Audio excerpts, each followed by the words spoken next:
La fluorosis se presenta de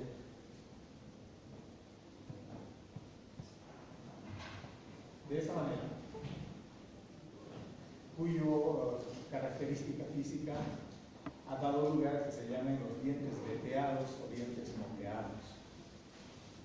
Entonces, si el flúor en concentraciones indicadas más bien es un elemento que ayuda a fortalecer la estructura de las piezas dentales, fundamentalmente del esmalte de los dientes, en altas concentraciones provoca estos desórdenes, ¿no? Que al margen de su presentación dentaria también tiene problemas a nivel óseo, porque se trata de la concentración en la estructura misma de estos elementos duros de la persona. Consecuentemente, es un estudio importantísimo y hay zonas endémicas, porque está vinculado generalmente al consumo a través del agua o de alimentos de estas concentraciones de flúor, ¿no? Que sobrepasan los límites permitidos. Entonces son endémicos, porque todas las personas que tienen la misma fuente de agua seguramente están expuestas a este tipo de riesgo. Bueno, y esto ya lo hemos pasado, ya lo conocen. A partir de 1942 se han estudiado y se han propuesto estos indicadores para medir la fluorosis dental de carácter endémico, ¿no? Entonces, esta alteración en el esmalte dentario, también llamado esmalte moteado o esmalte veteado o dientes veteados, ¿no? Por estas concentraciones superiores a los permitidos han dado lugar a estas patologías. Y en este estudio interesa mucho la temperatura del medio ambiente y la cantidad de agua que se llega a consumir. Si tenemos una concentración alta en lugares cálidos, se supone que la ingestión de líquidos para comenzar las mismas también va a ser mayor, por lo tanto están expuestas a más riesgo todavía, ¿no? Entonces tiene que ver con connotaciones de esta naturaleza. Esto estaba desconfigurado la vez pasada, por eso que no hemos entrado en profundidad. Por lo tanto, quiero que vean ahora la clasificación que hacen a partir de 1997, ya incorporado en los formularios oficiales de la OMS-OPS, o sea que ya están incorporados y normalizados en este tipo de encuestas epidemiológicas. Por lo tanto, le asignan el código 0 para un esmalte normal, en la cual la superficie del esmalte es lisa, brillante y generalmente de un color blanco, crema pálido, que es el color natural de del esmalte dental, ¿no? Eso es lo normal. Por lo tanto, esa es la categoría que se le asigna. En muchos casos, ¿no es cierto?, en la categoría 0 le ponen sin ninguna alteración. Pero cualquiera de los dos significa lo mismo. El código 1 se le asigna cuando es cuestionable o es dudoso el diagnóstico. Porque fíjense que tenemos que diferenciar entre un diente con fluorosis, ¿no?, o cuyos signos implican fluorosis, o caso contrario, indicaría de que sea un problema en la estructura debido a la formación, a una alteración en la formación del esmalte, ¿no? Entonces, ahí tenemos pues las famosas hipoplasias, ¿no?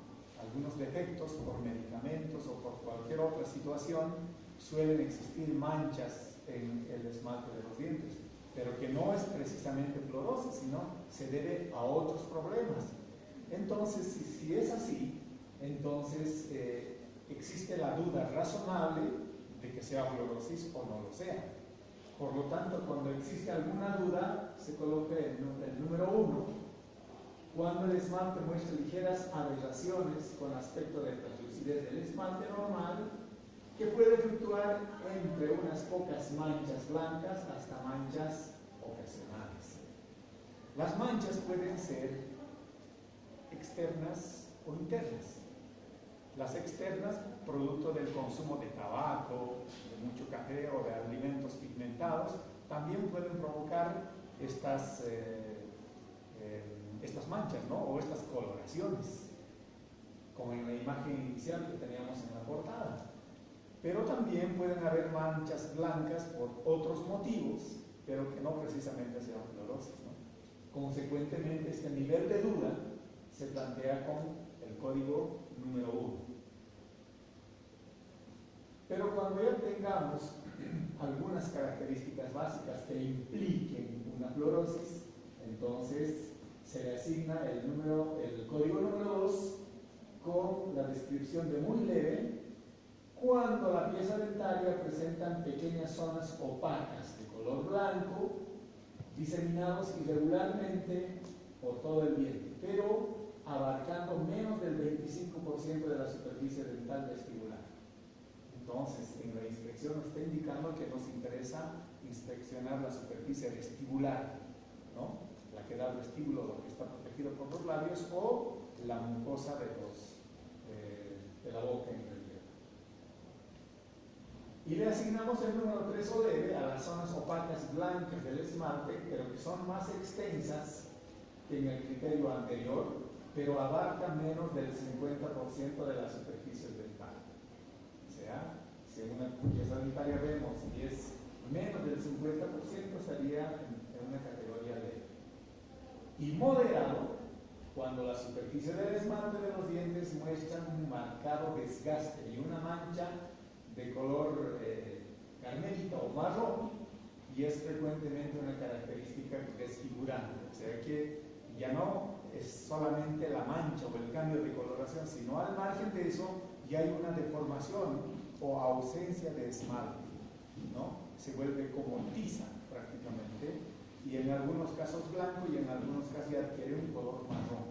En ese caso le asignamos en la pieza dentaria que estamos examinando el número 4. Quiero que tomen en cuenta y que sepan diferenciar estas características, ¿no es cierto? Que estamos hablando del 50%, del 25%, no se refiere a todo el conjunto de las piezas dentarias que estamos examinando. Esta codificación se refiere a las piezas individuales. Si yo estoy examinando en este momento el incisivo central, estas características tengo que ver en este incisivo central. Y ustedes saben que vamos a tomar un conjunto de piezas dentarias posteriormente, pero en este caso, para la asignación numérica, ¿no es cierto?, es ese el análisis que tenemos que hacer. Con el código 5, con el criterio de severo, consideramos cuando una pieza dentaria tiene la superficie del esmalte muy afectadas y la hipoplasia es tan marcada que la forma general del diente se puede afectar. O sea que ya existen fosas discontinuas o confluyentes, las manchas marrones están más extendidas y los dientes tienen una apariencia de corrosión. Es como si hubiese sido bombardeado el diente en realidad, ¿no? Las marcas irregulares son demasiado evidentes y el color marrón también ya se sobrepone sobre las manchas blancas. Y luego le asignamos el código 8 a las piezas que van a ser excluidas. Por ejemplo, si tenemos un diente que tiene una corona, no lo podemos analizar. Por lo tanto, quedaría excluido, ¿no? Ya no lo consideramos para la revisión. Y el no registrado cuando la pieza no esté presente. Entonces, quiere decir que puede haber estas posibilidades de que tengamos que excluirlo a la pieza para el análisis o, en otros casos, no la tengamos que considerar para el registro. ¿Por qué? Porque no están presentes, ¿verdad? Y más o menos aquí tenemos esas variaciones, desde pequeñas manchas, ¿no es cierto?, hasta pequeñas deformaciones ya con la adquisición de color marrón, en este caso más generalizadas, fíjense que toman más del 50%, ¿no? Y aquí prácticamente ya es deformante, ¿no? Entonces vemos las diferencias marcadas que existen entre una y otra y podemos diferenciar claramente. Decíamos que cada codificación que acabamos de ver es para evaluar cada diente.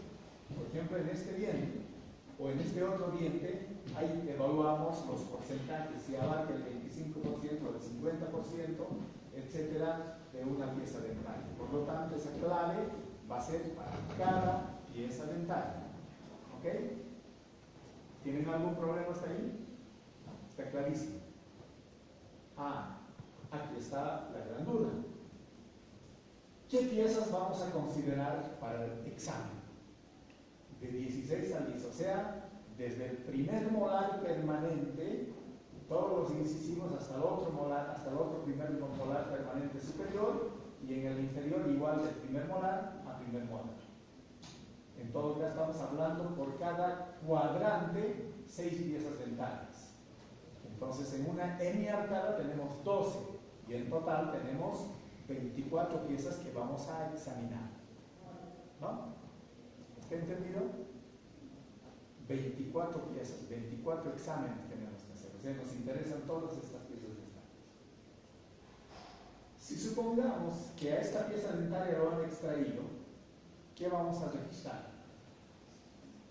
La pieza 46 ha sido extraída. ¿Cómo lo vamos a registrar? ¿Qué dice? Ya teníamos las posibilidades, ¿no? ¿Lo vamos a excluir o no registrado? No registrado porque no está presente, así que no lo estamos excluyendo nosotros, o sea, no está, ¿verdad? Tiene que tener ese cuidado. Bien, y aquí tenemos un ejemplo, ¿no? ¿Qué dice la codificación antes? Se califican solo 2 dientes más afectados. O sea que nosotros calificamos a todos los dientes, ¿no es cierto? A los 24 dientes. Vamos a llenar así. Quiere decir, la pieza 16 tiene codificación 0. ¿Qué quiere decir? Que no tiene nada, está sano, ¿no es cierto? El 15 está sano igual. El 14 tiene la codificación 1. ¿Qué decía la codificación 1? Es dudoso, ¿no es cierto? Hay dudas razonables, no sabemos si es fluorosis o es algún problema de carácter endógeno o exógeno, la coloración, pero hay alguna mancha por ahí, ¿no es cierto? ¿El 3 qué significa? Toda esa codificación que acabo de explicar uno por uno, quiere decir que se han tomado esos criterios y por eso es que a cada diente se le ha asignado un código respectivo, ¿no es cierto? Pero he hecho la revisión de la totalidad de las piezas implicadas en el examen. ¿De acuerdo? ¿Hasta ahí estamos bien? Bien. ¿Pero qué nos dice la regla? De todos los que los he revisado y están debidamente codificados, solo me interesan 2 dientes. ¿Pero cuáles dientes? Los dientes más afectados. Ah, ¿cuáles son los más afectados aquí? El 3, o sea, la pieza 12. El incisivo lateral superior derecho, que tiene un código 3, es el más grave. ¿Cuál es el segundo? Puede ser cualquiera de los que tienen 2, ¿no es cierto? Entonces simplemente elegimos al azar cualquiera de ellos, el número 2, ¿no? Entonces estoy eligiendo 2. Que en caso de no presentar la misma severidad, se asienta la calificación del que tenga el menor valor. Del 3 y el 2, ¿cuál es el de menor valor? El 2. Por lo tanto, el resultado sería el 2 para esta persona. ¿Entendido? ¿Comprendido o no? ¿Cuál es la pregunta? ¿Por qué es el 2? Ya, repito nuevamente. Hemos dicho de que vamos a revisar diente por diente. ¿Cuántos dientes tenemos que revisar? 24 solamente. Si hay aquí segundo molar, no nos interesa. Tercer molar, no nos interesa. Nos interesa de primer molar a primer molar, en superiores y en inferiores. En total hacen 24 piezas, ¿no? Hemos revisado uno por uno. Esta pieza estaba sana. Esta otra pieza estaba sana. Esto tenía dudoso. Esto era dudoso. Esto tenía la categoría 3, este el 2 y así sucesivamente. Le hemos puesto codificación a todos los dientes implicados en el examen. ¿Está bien? Ya. Pero ¿qué nos dice la regla de DIN? Que solamente de la totalidad de revisiones que hemos hecho, nos interesan solamente 2 piezas y las más afectadas. ¿Cuáles son las más afectadas? Primero, esta pieza. que tiene código 3, ¿no es cierto? ¿Cuál es la otra pieza o la segunda categoría en afectación? Los números 2, pero que podía ser el incisivo central derecho superior, o el central superior izquierdo, o el lateral superior izquierdo, o los inferiores, tanto el 32 como el 42. Cualquiera de ellos. Todos han empatado en el número, ¿no? Entonces, al azar yo tomo cualquiera de los dos. Por lo tanto, los números más graves, ¿cuáles son en esta persona? El 3 y el 2. Ahora me dice aquí, en caso de no representar la misma severidad, o sea, en caso de que los números no sean iguales, los más graves, ¿no es cierto?, se coloca el que tenga menor valor. O sea que entre estos graves, ¿cuál es el de menor codificación? El 2. Entonces, por eso que coloco el resultado 2. Si hubiese habido aquí otro 3, ¿qué número hubiese colocado aquí? El 3, nada más, ¿no es cierto? Ahora me pongo el otro ejemplo. ¿Qué tal si no había este 3? Esto también era 2. ¿Cuánto iba a ser el resultado? Igual 2, ¿no es cierto? ¿Ahora está claro? ¿Sí? Entonces, esta persona, pongámosle el nombre Juan Morales, ¿cierto? Tiene fluorosis 2, tiene índice DIN 2, ¿ok?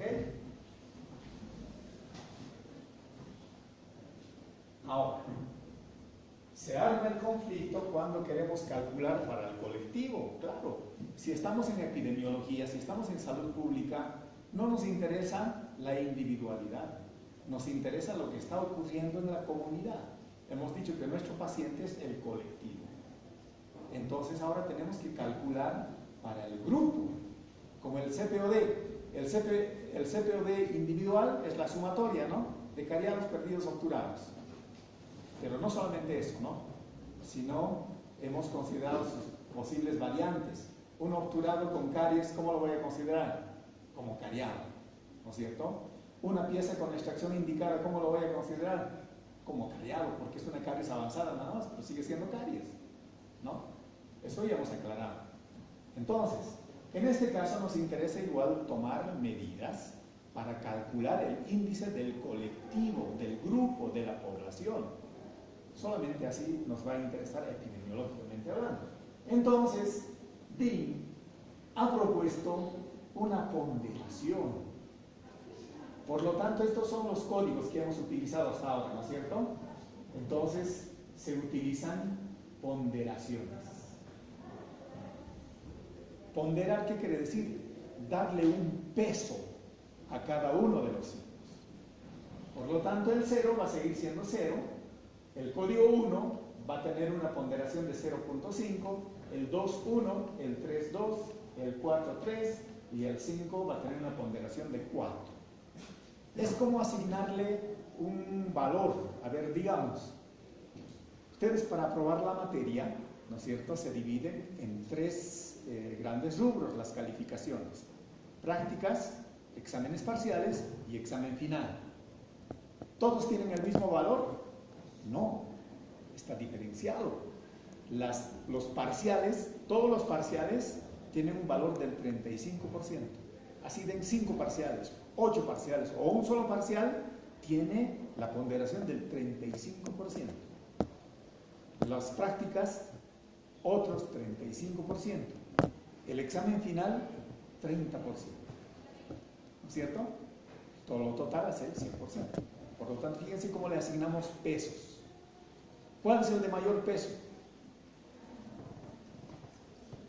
El final, pues, se juegan en un solo examen el 30% de las calificaciones.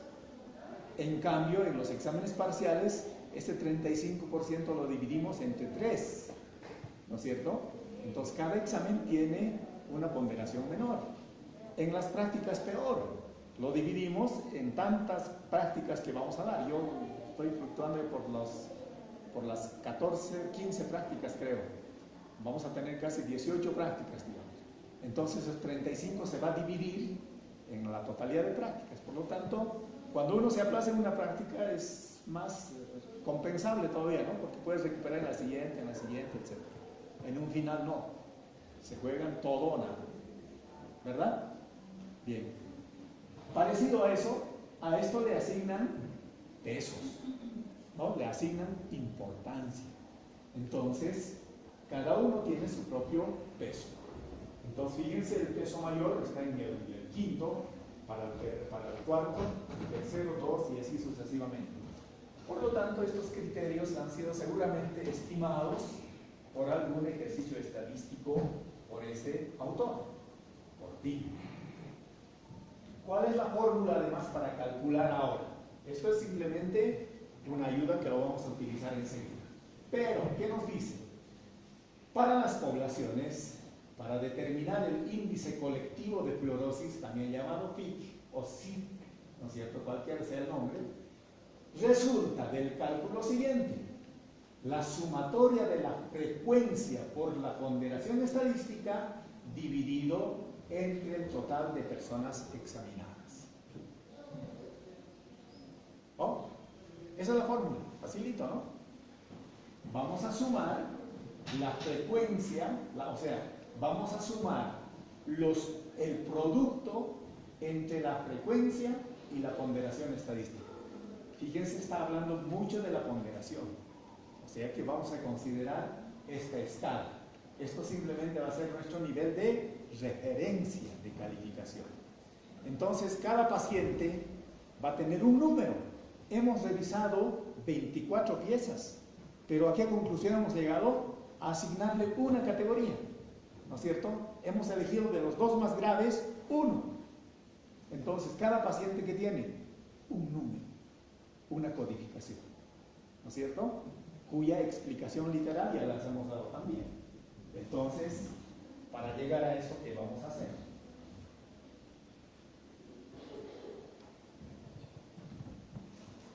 Esto es un ejemplo práctico. Estos códigos ya los hemos elaborado, ¿no es cierto? Ya sabemos, ¿no es cierto? En base a esto hemos evaluado a las personas. Cada persona entonces o tiene 0, o tiene 1, o tiene 2, o tiene 3, o tiene 4, o tiene 5. ¿No es cierto? En la codificación. ¿No es cierto? Ahora, ¿qué vamos a hacer? El CPOD, ¿qué hacía? Simplemente sacaba un promedio, ¿no? Pero en este caso no. Recomiendan que no se puede sacar un promedio, ¿no? Hay que hacer el siguiente ejercicio. Primero, vamos a clasificar a las personas. Digamos que esta es nuestra población. Él tiene 0, ella tiene 1, 1, 0, 0, 2, 5, 1, 1, 0, 0, 0 y así. ¿No es cierto? Cada uno tiene un número, ¿no? Un índice individual de fluorosis, ¿no? Para mí sería muy fácil sacar el promedio y listo, ¿no? Pero no. En este caso tiene que pasar por un tamiz de la ponderación. Entonces, ¿qué voy a hacer?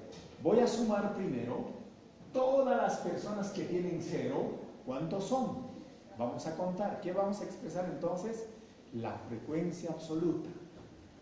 ¿Cuántas personas tenemos que tienen 0? 12 personas. ¿Cuántas personas habían tenido 1? O sea, dudoso. 46 personas. ¿Cuántos tienen muy leve? O sea, con el código 2, 21 personas. Por si acaso esto es hipotético, ¿no? Estoy haciendo un ejemplo. ¿Cuántos tienen código 3? O sea, leves. 28 personas. ¿Cuántos tienen fluorosis moderada? ¿No es cierto? Con el código 4, 32. ¿Cuántos tienen fluorosis severa? Con el código 5, 21 personas. En total, ¿cuántas personas hemos encuestado? 160 es nuestra población total. ¿Ok? Ahora, ¿qué tenemos que hacer? Tenemos, ¿qué nos decía la fórmula? Sumatoria de la población, de la ponderación respecto a la frecuencia. ¿no? O el peso. ¿Cuánto es el peso aquí? Esto que ya les he dado en el cuadro anterior, ¿no es cierto? Es el peso que le hemos asignado. Entonces, ¿qué tenemos que hacer? Multiplicar el peso por la cantidad de personas en cada categoría. Por lo tanto, 0 por 12, 0. 0.5 por 46, 23 y así sucesivamente, ¿no? ¿Qué hacemos? Sumamos todo esto y me da 280. ¿Qué estamos haciendo? Sumar la multiplicación, o sea, el peso por la frecuencia. Todo este resultado, 280, dividido entre la cantidad de los encuestados. ¿Cuántos encuestados tenemos aquí? 160 personas. Por lo tanto, mi resultado es 1.7. O sea que esta población tiene fluorosis en el grado de 1.7. Eso es. Ahora vamos a otra tablita. ¿Qué significa este 1.7? Esta es la escala de Dinh. 1.7. ¿Dónde está el 1.7? ¿Está aquí? No. ¿Está aquí? Tampoco. ¿Está aquí? Sí está ahí. ¿Para qué utilizamos? El redondeo por aproximación. ¿No? 1.7 está más cerca de 2, por lo tanto, tienen esta población de buenas peras, ¿no es cierto? Tiene una fluorosis benigna. Le ponemos el resultado más, pues el anterior, ¿cuánto era? ¿Cuánto era el resultado? 1.7, ¿no? Esta población del municipio de La Paz tiene 1.7, por lo tanto está en la categoría de benigno. ¿Listo? Ese es el índice de Dinh. Ese es el índice de fluorosis. ¿Tienen alguna duda? Está fácil, ¿no? ¿O no? La fórmula es sumamente fácil también, ¿no? Solo hay que contabilizar en cada grupo etario, que es en cada categoría. Las personas se clasifican entonces, los que tienen 0, los que tienen 1, los que tienen 2, etcétera, etcétera, ¿no? Ahora, esta tabulación se puede hacer en Excel, se puede hacer en el SPS, como ustedes quieran. En el SPS pueden manipular, pueden colocar la fórmula esta y les va a aparecer el índice con un teclazo, ¿no? La clave es llenar los datos. ¿Dónde está la gran dificultad? Al momento de hacer el examen clínico. Entonces, en cada niño o en cada persona tengo que tardarme en revisar diente por diente qué características tiene, qué porcentaje de defecto tiene en la pieza dental, en la parte coronal del diente, ¿no? Pero nos recomienda también qué superficie vamos a revisar prioritariamente: la superficie vestibular. Si tiene caries un diente, o si tiene una carilla un diente, ¿qué voy a hacer? ¿Lo reviso o no lo reviso? Lo excluyo. Así de simple. Como tengo 24 piezas, ¿no es cierto? No me interesa que falte uno, que falte dos, ¿no es cierto? ¿Cómo se expresa? Los más graves, dos de los más graves. Nada más, ¿no? Entonces, se recomienda además de que este estudio de la escala del índice de fluorosis de Dinh se haga en dientes permanentes, en dentición permanente, ¿no?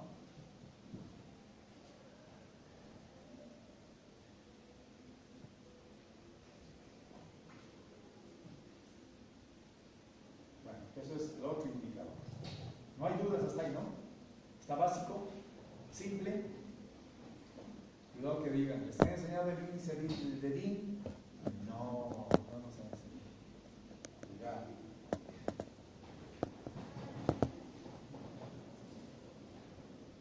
¿Ahí nos quedamos o avanzamos a otro índice?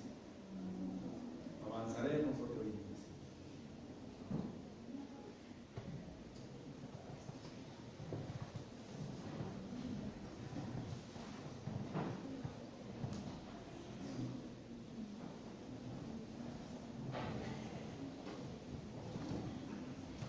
Les mentiría si les digo que hay un solo indicador para enfermedades periodontales. Hay muchas, ¿no? El índice de Russell, el índice de Russell modificado, esto del IPC, el cepitín que era muy utilizado.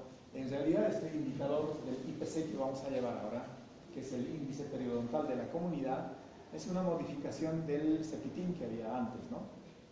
Ahora está inscrito en el formulario de la OMS-OPS este indicador. ¿Por qué? Porque es más fácil, es preciso y, bueno, fundamentalmente es más sencillo en su cálculo también, ¿no? Y no les voy a complicar, porque ustedes no son periodoncistas y no les voy a dar todos los indicadores de fluorosis. Existen muchas, sí, pero en este caso vamos a utilizar este indicador utilizado por, o inscrito y validado por la OMS-OPS.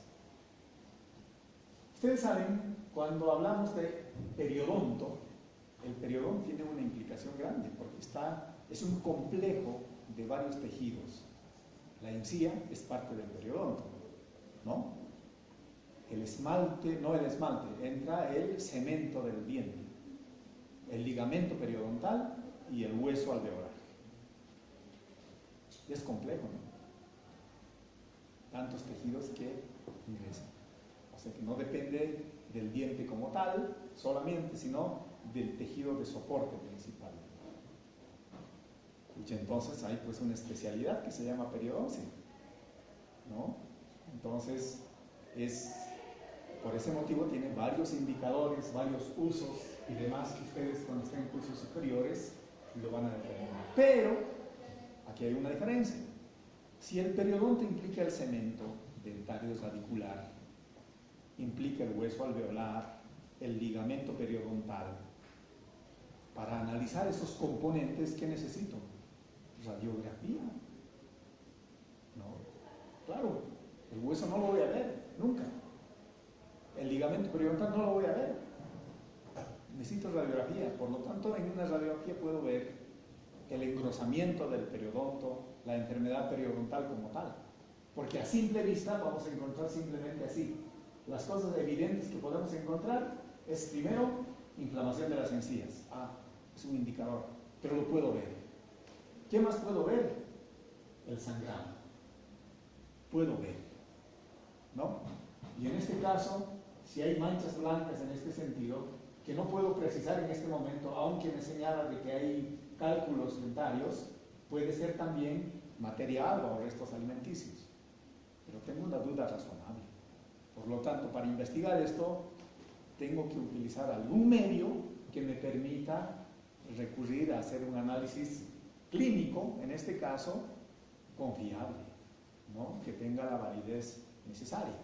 Reitero, para hacer una buena valoración periodontal, debo recurrir a otros exámenes auxiliares, como la radiografía, la tomografía, lo que quiera. Pero en este caso, como es un índice periodontal de la comunidad, quiere decir que no estoy con un paciente individual en mi consultorio para recurrir a todo tipo de exámenes, sino estoy visitando en un momento a una comunidad y quiero valorar o estudiar el problema periodontal. Por lo tanto, va a ser pues muy ligera el intercambio que voy a tener con una persona y poder establecer alguna patología en este sentido.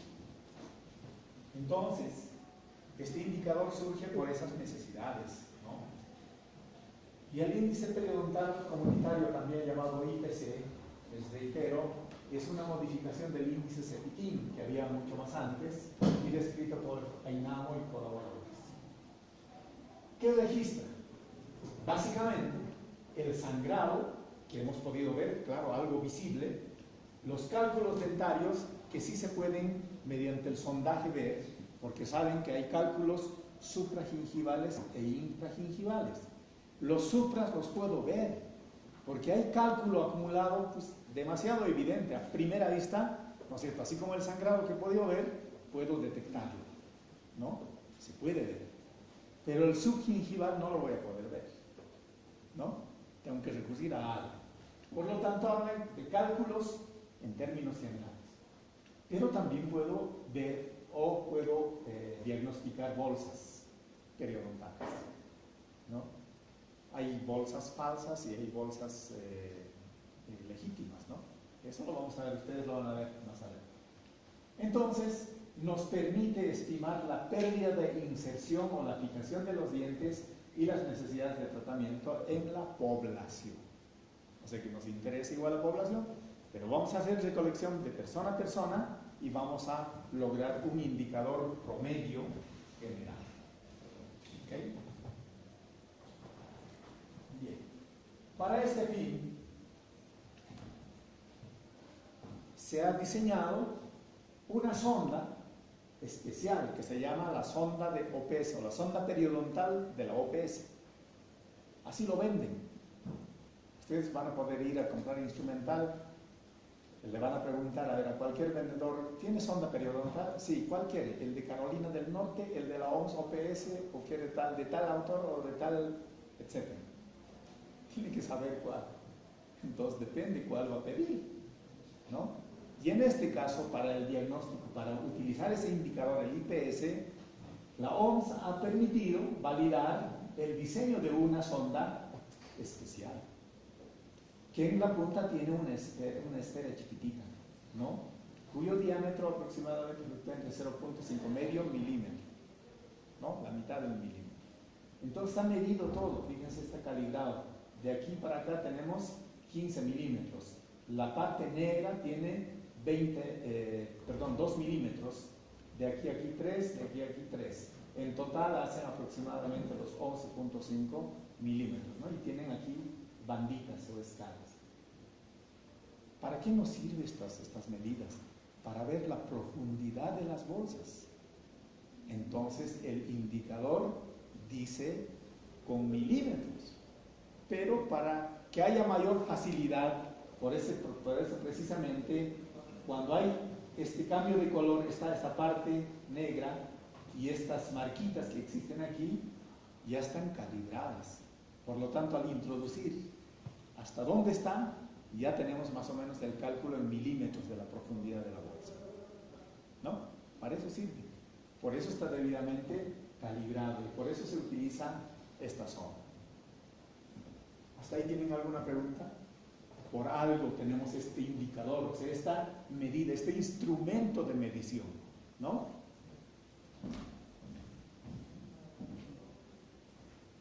Excelente sería que tengamos instrumentos digitales, ¿no?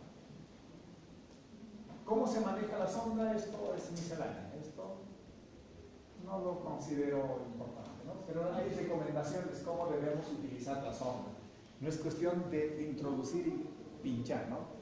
A ver, si alguien introduzca una sonda de diagnóstico normal, tiene punta. Si introduzco una sonda, va a producir dolor, malestar, sangrado. El paciente se va a levantar y nos va a hacer un juicio, ¿no? Claro, y con justa razón. Y por eso ha definido la punta esférica, para no dañar.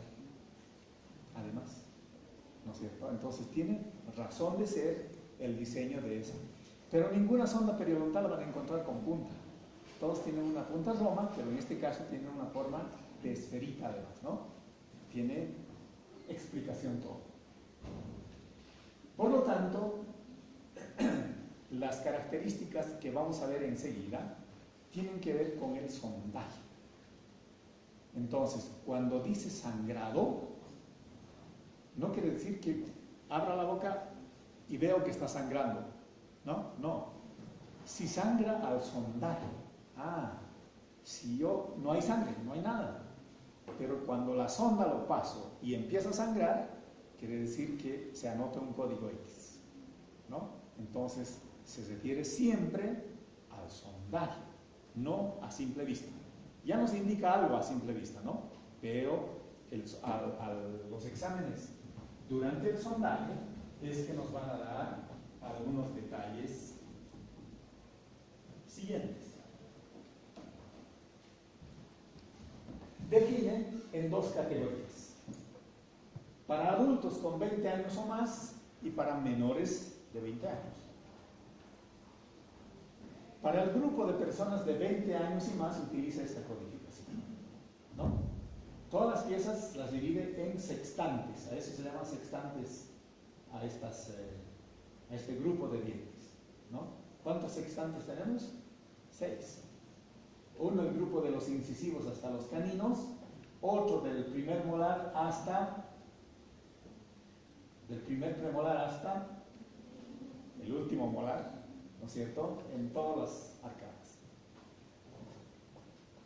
Pero en cada sextante, en cada grupo, nos interesa solamente 2 piezas, las que están marcadas de rojo, y en los sextantes anteriores solamente 1. Además, el incisivo central superior derecho y el incisivo central inferior izquierdo. ¿Cuántas piezas vamos a realizar? ¿Cuántas piezas vamos a realizar? 10, ¿no? 5 arriba y 5 abajo, todos los que están de rojo. Esos son nuestros dientes índice. En ellos vamos a hacer el sondaje. ¿Entendido? Bien, ¿qué dice? Divide la boca en 6 sextantes. Un sextante solo se debe examinar si hay 2 o más dientes funcionales que no están indicados para la extracción. Además, ¿no?, el sistema excluye a los terceros molares, excepto cuando funcionan en lugar de los segundos molares. Revise primero el segundo molar por todas las superficies y se asigna y dé el valor más alto encontrado en todo el sextante. ¿Qué quiere decir? Que aquí tengo 2 valores. He examinado este y he examinado este y tengo 2 valores, ¿no es cierto? ¿Cuál tengo que anotar? El valor más alto, ¿no? Tienen que aprender eso.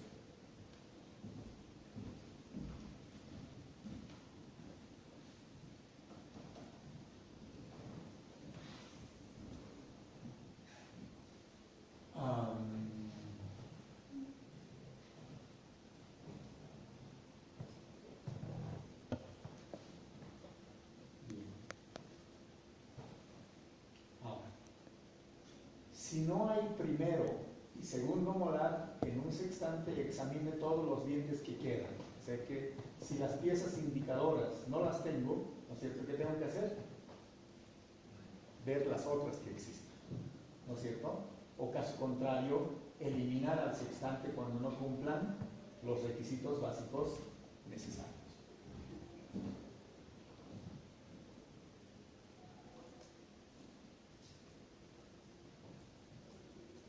Pero para niños cambia el asunto. Solamente voy a examinar 6 dientes. 1, 2, 3, 4, 5, 6. Se mantiene lo de los incisivos, pero solamente hace en los primeros molares, tanto superiores como inferiores. Y vamos a utilizar una sola casilla para registrar cada sextante. Claro, en este sextante un solo diente, en este sextante 1, en este 1, 1, 1, 1 y así sucesivamente. Recuerde revisar todo el surco gingival y registrar el valor más alto que le corresponda a cada sextante. Entonces voy a hacer una revisión completa, ¿no es cierto?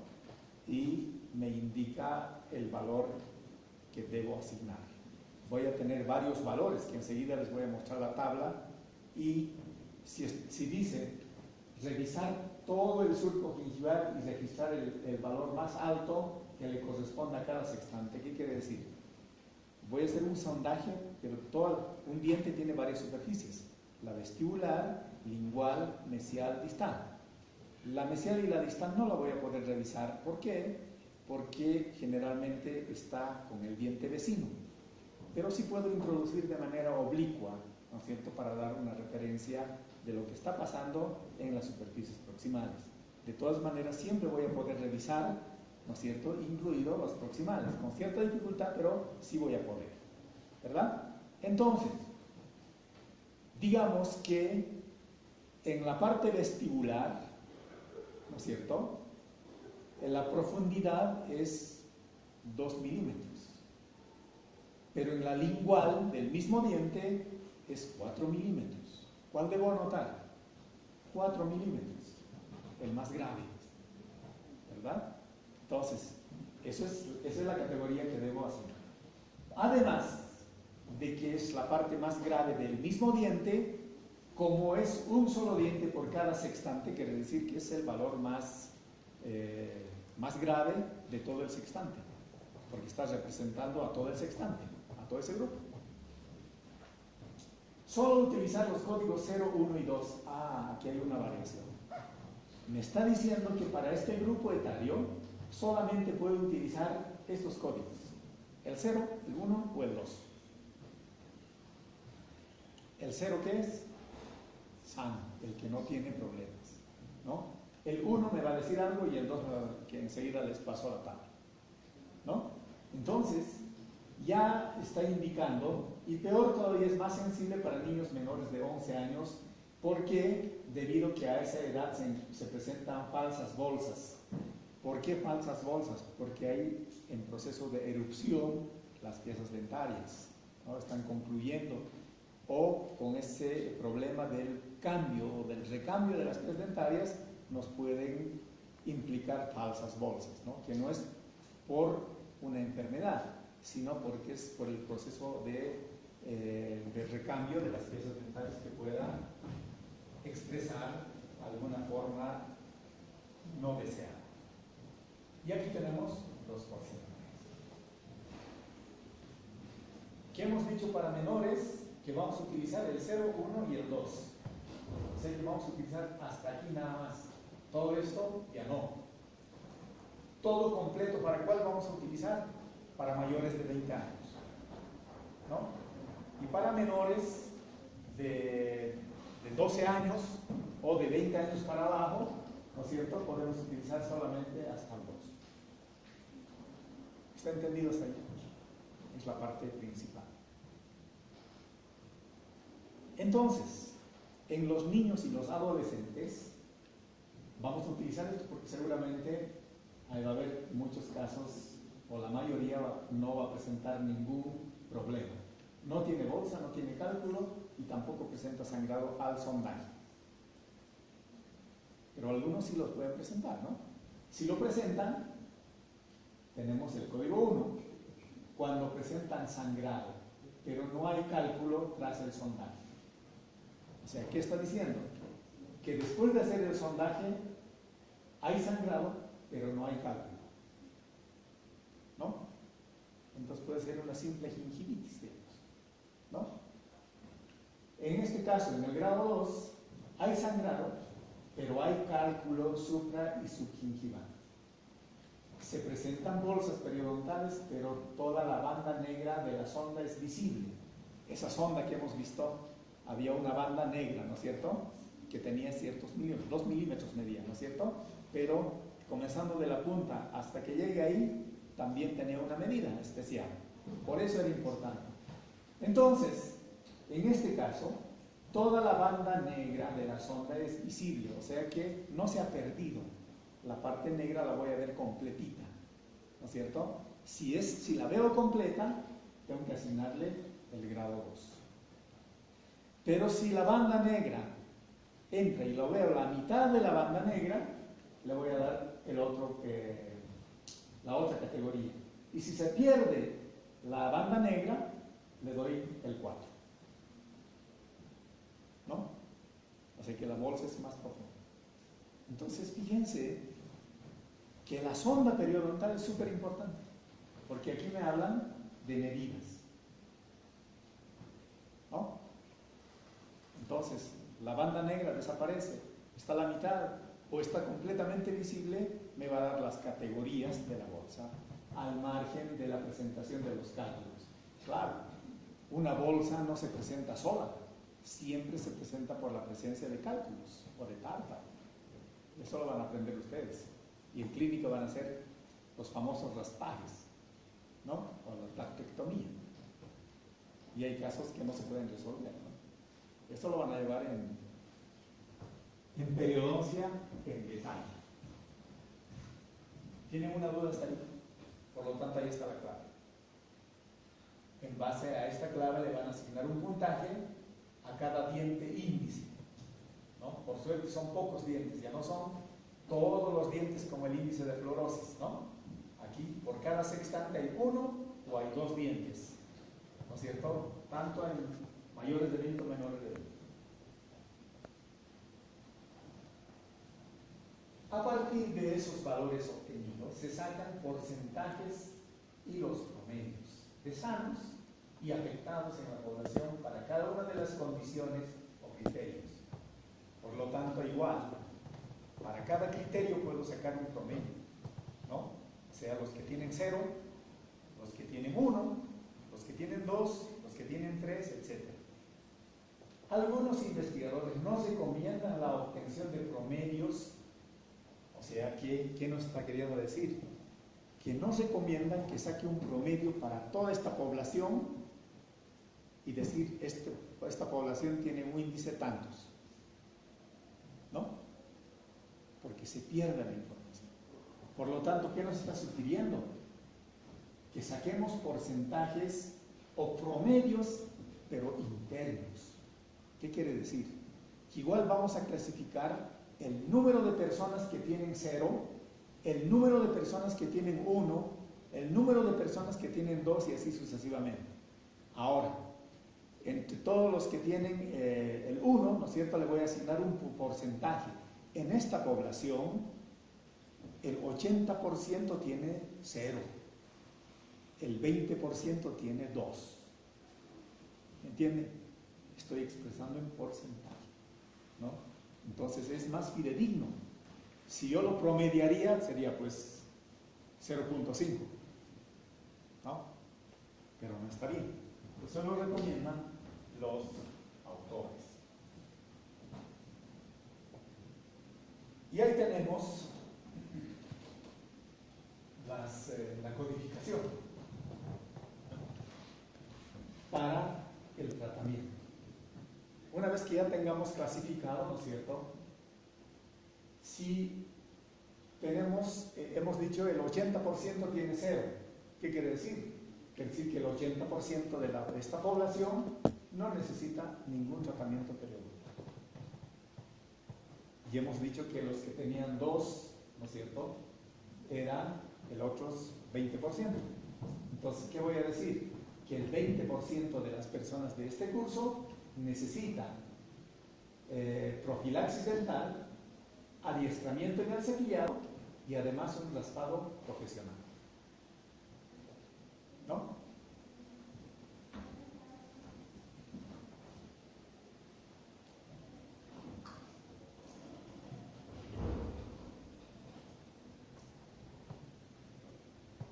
Ahora vamos a hacer el ejemplo. Esta es una persona. No le he dado la categoría todavía, ¿no es cierto?, si es mayor de 20 o menor de 20, ¿no? Pero cuando pongo dos números aquí, ¿qué me está diciendo? Que es mayor de 20, porque considera los dos números, ¿no es cierto? Pero ¿por qué tengo aquí un solo número? Porque tengo que poner el más grave, ¿verdad? ¿Sí o no? Así hemos dicho. Ya. De cualquier manera, esta es la codificación que hemos logrado, ¿no? 3, 4, 7, 9, etc. Pero además nos dice que tengo que considerar el más afectado ahora de la totalidad de esta población, ¿no? ¿Cuáles son las piezas más afectadas que representan a esta persona? ¿Cuál es el número mayor? El 9, ¿qué significa, Pedro? No registrado, no interesa, no entra a la codificación, ¿no? Estos dientes quiere decir que no existen, o no han erupcionado, o han sido perdidos, o algo ha pasado, ¿no? No me interesa entonces para mi codificación. ¿Cuáles me interesan? El 1, el 2, el 3 y el 4. ¿Sí o no? Son los que porque están en los códigos, ¿no? Pero dice el más grave. ¿Cuál es el más grave entre esos números? Entre el 3, 1, 2 y 4. El 4. Es el más afectado, es el 4. Por lo tanto, esta persona va a tener el número 4, al margen de haber revisado todas, ¿no? al margen de haber discriminado inclusive superficie por superficie, ¿no? Entonces, su calificación es 4. ¿Qué le corresponde para tratamiento? Necesita profilaxis, más adiestramiento en cepillado, raspado profesional y además necesita cirugía periodontal. Esta persona, ¿no? Ya hemos calculado el IPC persona, para un sujeto. ¿Tienen alguna duda? Está bien.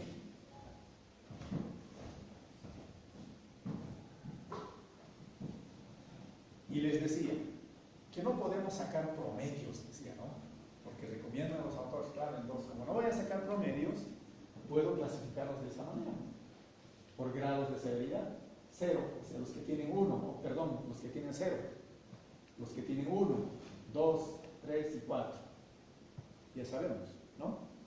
Por lo tanto, les decía, voy a contar el número de personas, las personas sanas. ¿Cuántas personas sanas hay? 4 en total, de los cuales 2 son mujeres y 2 varones.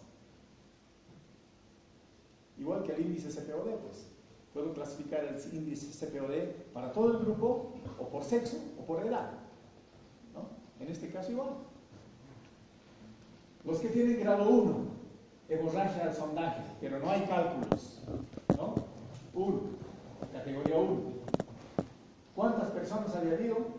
73 personas, de los cuales 37 son mujeres y 36 son varones. Los que tienen grado 2, 25 mujeres, varones, 42 mujeres, en total 67. Y tengo expresado además los porcentajes, ¿no? Entonces puedo decir claramente de que el 34, por no decir 35%, que es la mayoría de todos, 35% presentan hemorragia, ¿no? Y fíjense, lo más llamativo, solo el 1.9, por no decir el 2%, está sano. Aquí hay mucho trabajo entonces, ¿no?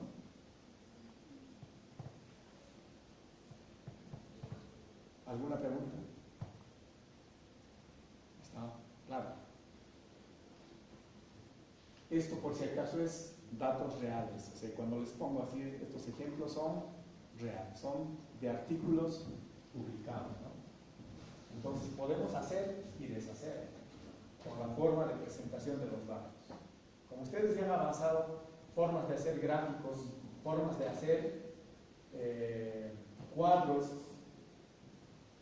¿no es cierto?, la pueden expresar de mejor manera. Para variables cualitativas, ¿qué gráficos van a utilizar? Para variables cuantitativas también hay diferencia, si son cuantitativas discretas o son cuantitativas continuas, ¿no? Entonces ustedes tienen que expresarlo de la forma más conveniente posible. Y ahí tenemos otra clasificación, ya no por sexo, sino por, digamos, estudiantes, ¿no? Estudiantes de odontología, estudiantes de enfermería, estudiantes de idiomas y estudiantes de arquitectura. Este es el comportamiento, ¿no? ¿Cuál es la... ¿dónde está?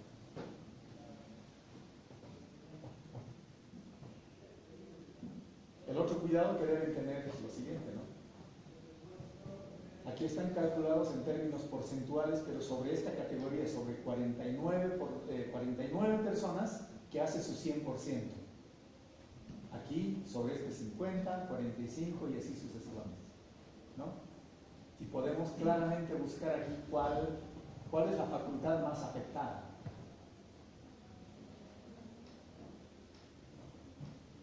¿Qué dice? Por bolsas, digamos, esto no. ¿Dónde hay mayor representación? Aquí en cálculos en hemorragias. 36, pero de 49. 20 de 50.